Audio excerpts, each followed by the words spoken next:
যেখানে সচিবালয়ে প্রধানমন্ত্রীর কার্যালয় নিরাপদ না, সেখানে বাংলাদেশ কেমনি নিরাপদ হবে? যেখানে চোরের উৎপাত, প্রধানমন্ত্রীর টেলিফোনের তার চুরি করে নিয়ে গেছে, সেখানে বাংলাদেশ থেকে সব কিছু চুরি করে নিয়ে যাবে না কে বলছে?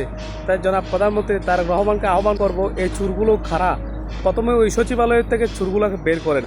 যদি যতদিন পর্যন্ত আপনি সচিবালয় থেকে চোরগুলোকে বের করতে না পারবেন, এই দেশ থেকে কখনো চোর বের করতে পারবেন না।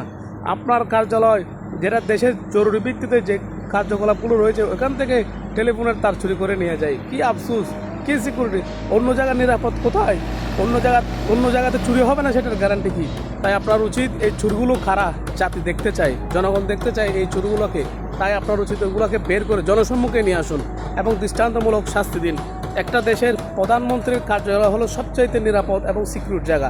ওই জায়গা থেকে ওইখানকার টেলিফোনের তার কেটে নিয়ে যাওয়া, সেটা হাস্যকর। সেটা কীভাবে হয়, সেটাই তো আমাদের বুঝে কমে আসতেছে না। আপনি অন্যান্য দেশের প্রধানমন্ত্রীর কার্যালয়ের সামনে থেকে কিছুই করতে পারবেন না, আর আমাদের দেশ থেকে টেলিফোনের তার কেটে নিয়ে যায়। আফসোস, আফসোস। তাই প্রধানমন্ত্রীকে আহ্বান করবো এই বিষয়টা কঠোরভাবে দেখার জন্য।